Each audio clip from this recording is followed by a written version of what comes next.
Casi todas las tradiciones folclóricas del mundo tienen una historia sobre una raza de hombres salvajes primitivos que viven profundamente en la naturaleza, más allá de las afueras de la civilización. Algunos de estos seres legendarios, como el cíclope de un ojo de la mitología griega o el yeti de la tradición tibetana, se describen como seres monstruosos, considerablemente más grandes que el hombre promedio. Otros, como el ebugogo de Flores, Indonesia, o el enano de la mitología germánica, se distinguen por su pequeñez. Otros, como el sátiro griego o los woodwows medievales europeos, no son especialmente grandes ni particularmente pequeños, pero comparable en tamaño al hombre. Desde finales del 1700, la mente occidental generalmente ha relegado al hombre salvaje al ámbito de la fantasía, mantener compañía con dragones, unicornios y otros animales fabulosos, nacidos de las imaginaciones febriles de nuestros ancestros menos ilustrados. Este último siglo, sin embargo, ha visto cómo ese pilar universal de cuentos junto al fuego ha hecho un regreso gradual al terreno de lo plausible, comenzando con informes creíbles de testigos presenciales, de hombres salvajes encontrados en los rincones más remotos del globo.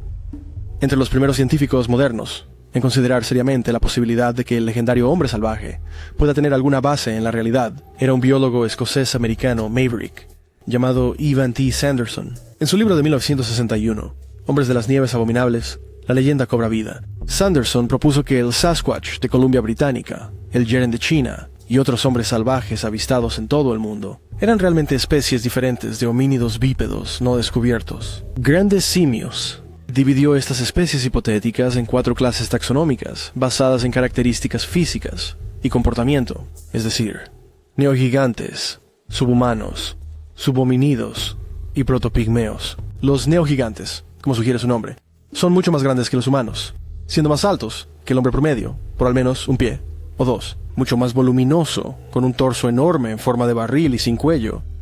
Los protopigmeos, por el contrario, se describen como más pequeños que los humanos promedio, demasiado diminutos. Los subhomínidos, aunque solo un poco más grandes que el hombre promedio, se distinguen por su naturaleza excesivamente bestial, y de las 4 clases son, en todos los sentidos, los menos humanos. Los más parecidos a los humanos de las 4 clases son los subhumanos, hombres primitivos, portadores de herramientas que acechan las tierras salvajes del este de Eurasia y el oriente. Se han encontrado huesos en cuevas cercanas.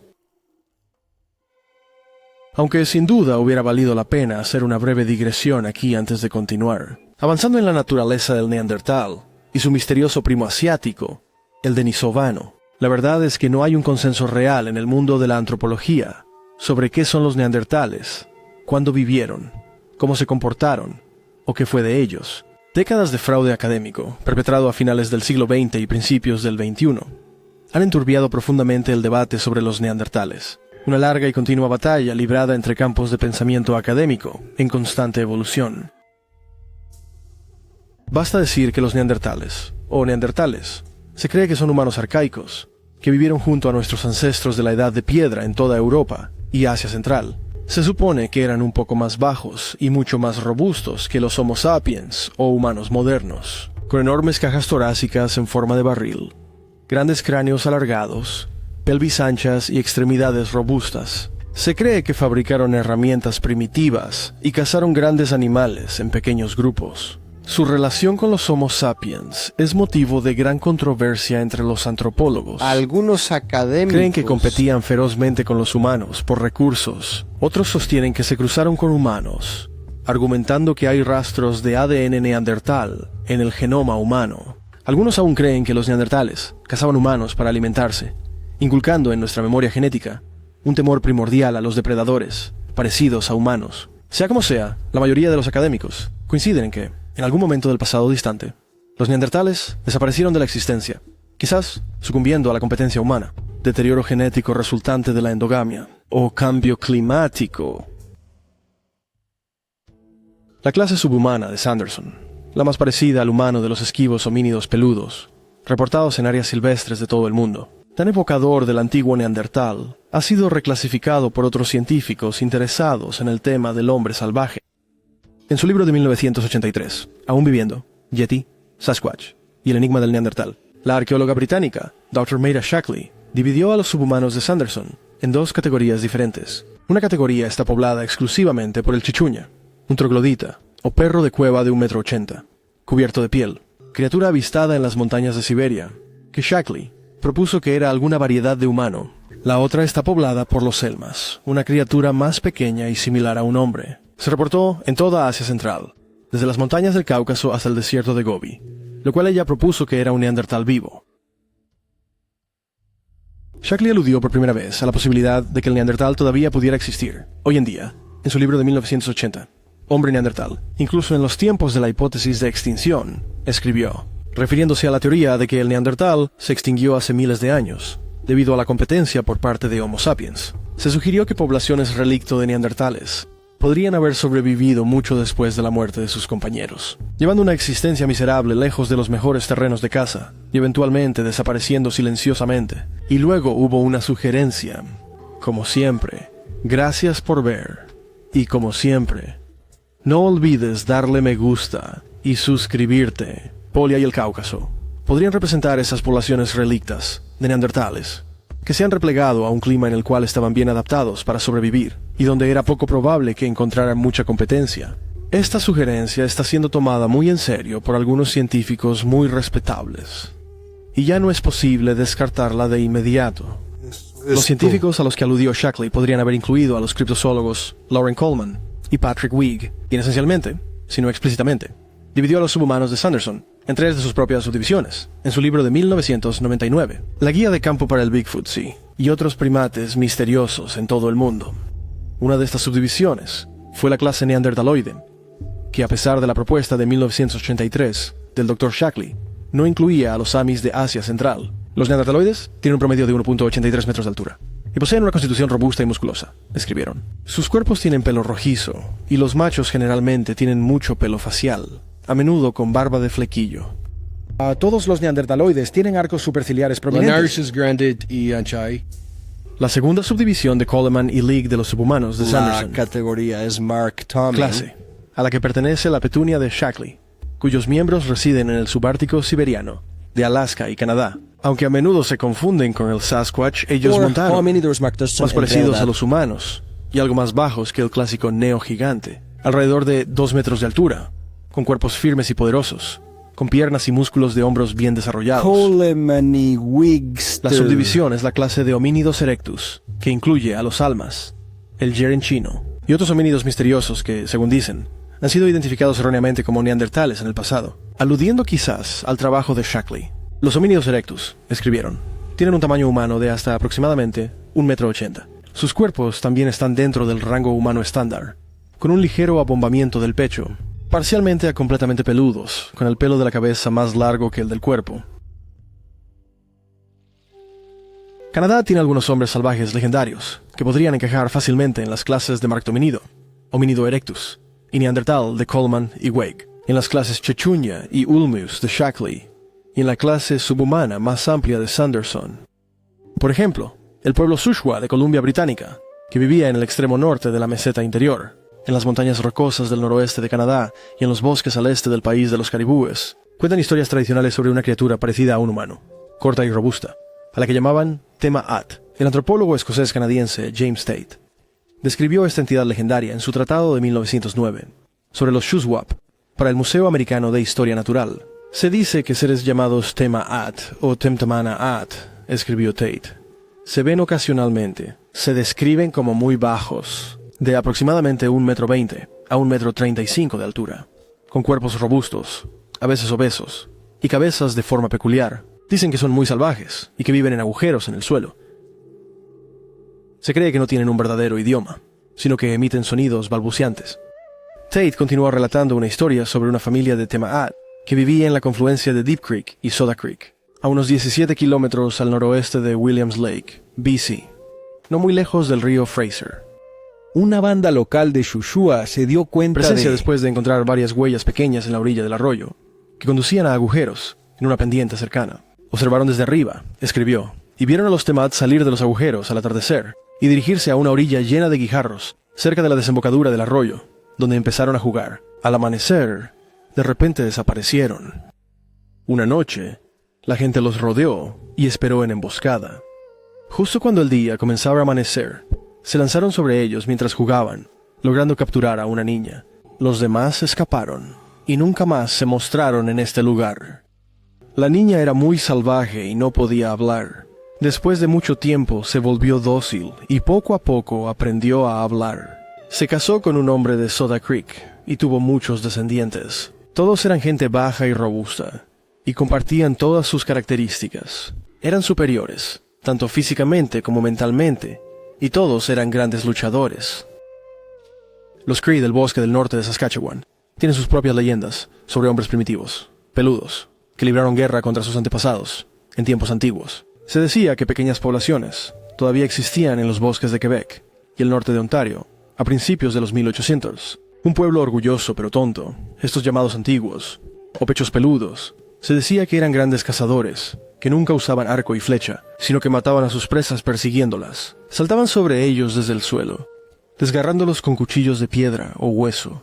Eran crueles con los guerreros, Cree que capturaban en batalla, torturándolos cruelmente antes de ejecutarlos. También capturaban mujeres Cree y las mantenían como esclavas en sus campamentos. El comerciante de pieles del siglo XIX, George Nelson, incluyó varias historias tradicionales protagonizadas por estos pueblos primitivos en sus diversas cartas y memorias. Habiendo escuchado los relatos de los Cree de Woodland, de la Claronge, Saskatchewan, los Cree de Swampy, de Lake Winnipeg, Manitoba. En una de las historias que contó, un héroe Cree llamado Nahanimus engañó a un grupo de guerreros de pecho peludo que habían atacado a su gente, haciéndolos caer en trampas de picos que él había construido. Cuando todos los hombres de pecho peludo habían sido asesinados, todas las mujeres Cree que han sido capturadas por esos pueblos primitivos torturaron a las mujeres y niños de pecho peludo hasta la muerte, esperando que su dolor calmara los fantasmas de los guerreros Cree caídos, que habían encontrado destinos similares a manos de sus enemigos de la Edad de Piedra.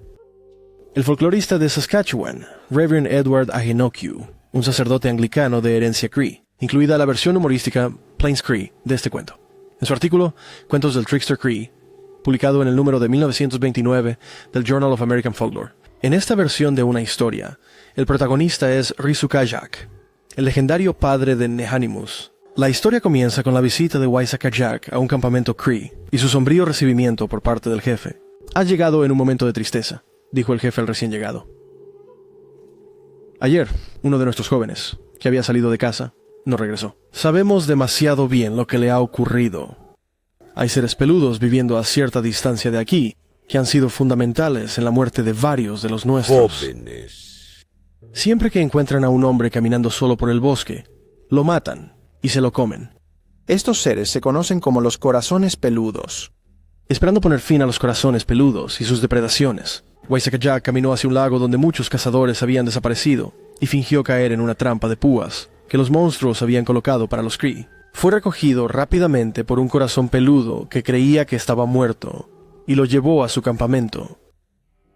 Allí, el héroe travieso pasó un día y una noche gastando bromas a los caníbales de poco ingenio, de los cuales derivó un gran placer. Finalmente, tendió una trampa para los monstruos, los atrajo hacia ella y los eliminó a todos con su garrote de guerra.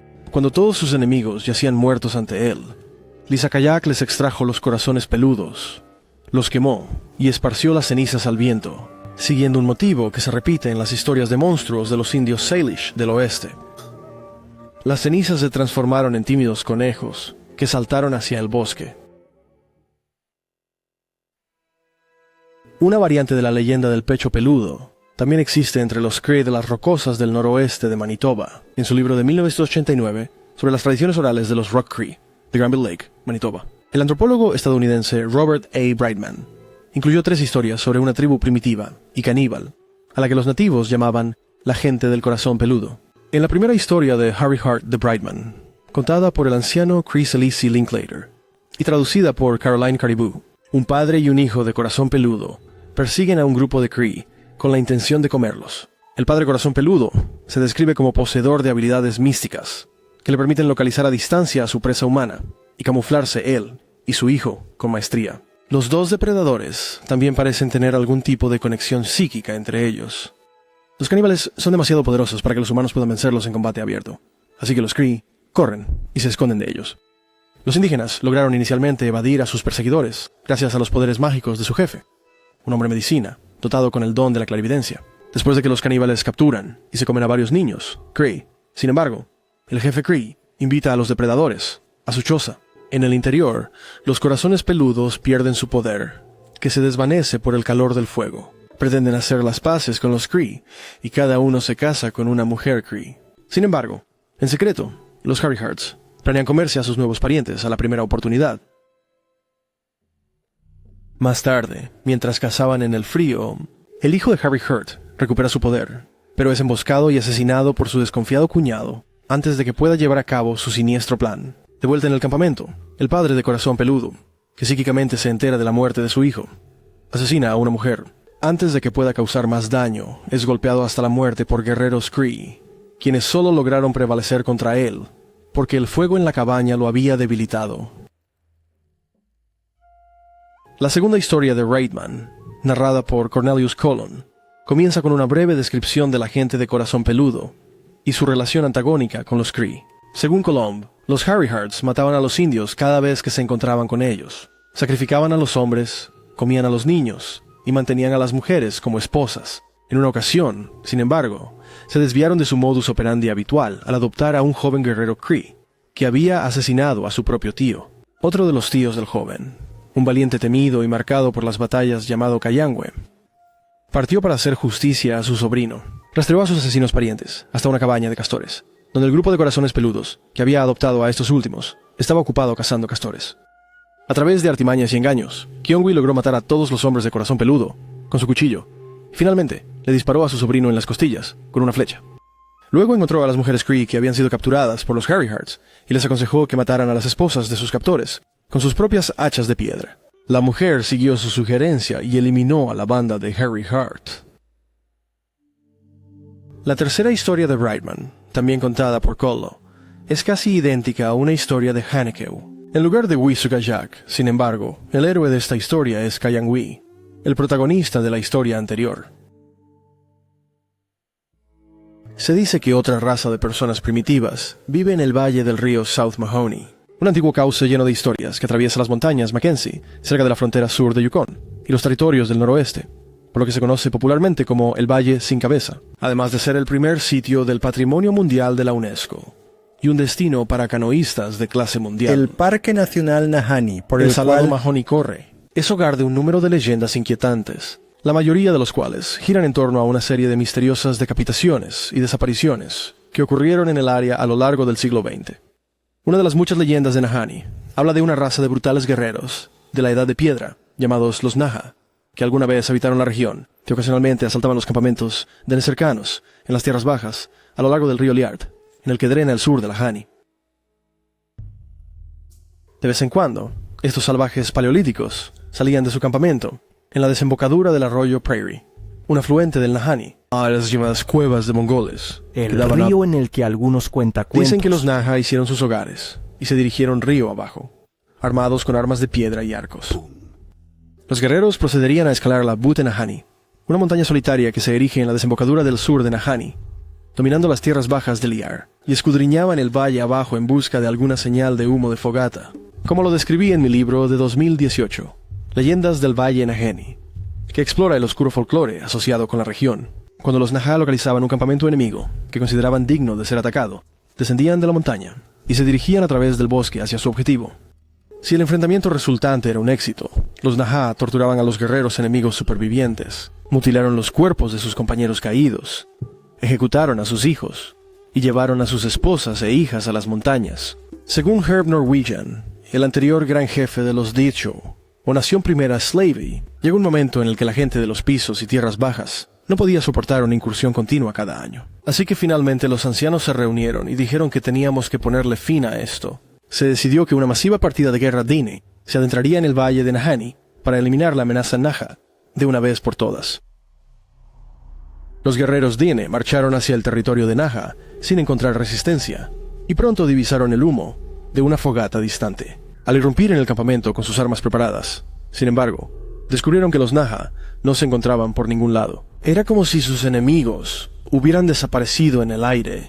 Aterrorizados de sufrir un destino similar si se quedaban, los valientes Dene se retiraron rápidamente a las tierras bajas. Nunca volvieron a ver al Naha.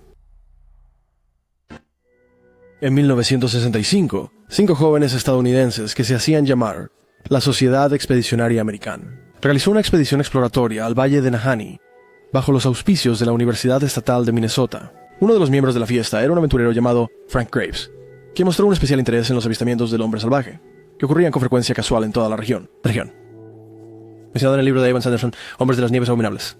La leyenda cobra vida. Mientras se alojaban en el asentamiento de Nahanni Butte, que se encuentra al otro lado del río Liard del monte que lleva su nombre, Graves entrevistó a varios lugareños y descubrieron que una población de criaturas cortas, primitivas y parecidas a los humanos, vagamente similares al legendario Naha, se decía que todavía habitaban la zona. Graves describió este fenómeno en mi entrevista con él en el verano de 2018. Me hice amigo de varias personas. Dijo, los indios de allí, los Slavis y los Cree, y una vez que confían en ti y están dispuestos a hablar contigo. Es entonces cuando me hablan de estas cosas. Cuando me hice muy amigo de los indígenas en Nahanni Butte, había un lugar llamado Las Colinas Gemelas, al que no pude llegar. No estaba tan lejos, pero era una caminata ardua para llegar allí. Y me dijeron que había gente viviendo allá. Y estos eran como personas subhumanas. No eran como Bigfoot. Eran como pequeñas personas que llevaban ropa. No ropa, pero, ya sabes, ropa que habían hecho de pieles y cosas. Y que eran muy peludos. Y que vivían en un lugar llamado Los Gemelos Buttes. Graves detalló sobre los pequeños hombres peludos del Nahanni en una carta de 1965 a Ivan Sanderson. Los informantes consultados le dijeron que uno de los hombres salvajes más pequeños, de los que se dice habitan las Twin Buttes, había sido avistado en 3 ocasiones distintas el año anterior. Primero, en el fuerte Lillard al suroeste, luego en la Haney Butte, y finalmente en el fuerte Simpson al noreste, como si estuviera subiendo por el río Lillard. Este ser, escribió Graves, se decía que era bastante bajo de estatura y muy fuerte con barba, y usualmente vestía ropa sencilla. El nombre dado a esta criatura es Nukluk, o hombre del bosque, o como me dijo un anciano, hombre de la selva. La primera vez que se avistó a Nukluk, en 1964, fue por varios tramperos Dean en el bosque, cerca de Fort Laird. Mientras caminaban por el matorral, los tramperos encontraron a una criatura parecida a un hombre. Uno de su número, un conserje de escuela local y hombre de todo, llamado John Baptiste, describió como bajo, peludo, musculoso, desnudo y luciendo una larga barba oscura. Cuando los nativos saludaron a la criatura, ésta emitió un gruñido bajo y huyó. El segundo avistamiento fue hecho un mes después, por una mujer Dean de Honey Butte. El testigo estaba dentro de su cabaña en ese momento, tejiendo una canasta de corteza de abedul. Alrededor del atardecer, un rostro extraño apareció en la ventana y miró hacia adentro. Cuando se dio cuenta de que había sido percibido, la fase se redujo. La tercera aparición del Nukluk fue vista por un chico de 14 años, llamado Jerry, y su padre, que vivían en el pueblo de Fort Simpson. Una tarde, alrededor de las 9, el perro de Jerry comenzó a ladrar a algo en el bosque, sospechando que un oso merodeaba. Howell, el padre de Jerry, alumbró con una linterna hacia el bosque, revelando una pequeña criatura oscura, parecida a un hombre, que vestía un taparrabos de piel de alce y llevaba un garrote de piedra. La criatura se quedó quieta por varios momentos, observando la linterna. Cuando el perro reanudó sus ladridos, la figura cruzó corriendo a la propiedad de Jerry, atravesó una carretera y desapareció en el monte. Lauren Coleman y Patrick Weed incluyeron una página en el Nukluk en su libro de 1999 y ubican a la criatura en la clase Neandertaloide, una de las 3 categorías de homínidos aproximadamente del tamaño de un humano, que encajan bajo el amplio paraguas subhumano de Hunter Sanderson. Solo hay otro salvaje canadiense que encaja bajo ese mismo dosel, una criatura misteriosa llamada Old Yellow Top, visto cerca del pueblo minero de Cobalt, Ontario, varias veces a lo largo del siglo XX, no lejos de un lago con un secreto igualmente misterioso. Pero esa es una historia para otro momento.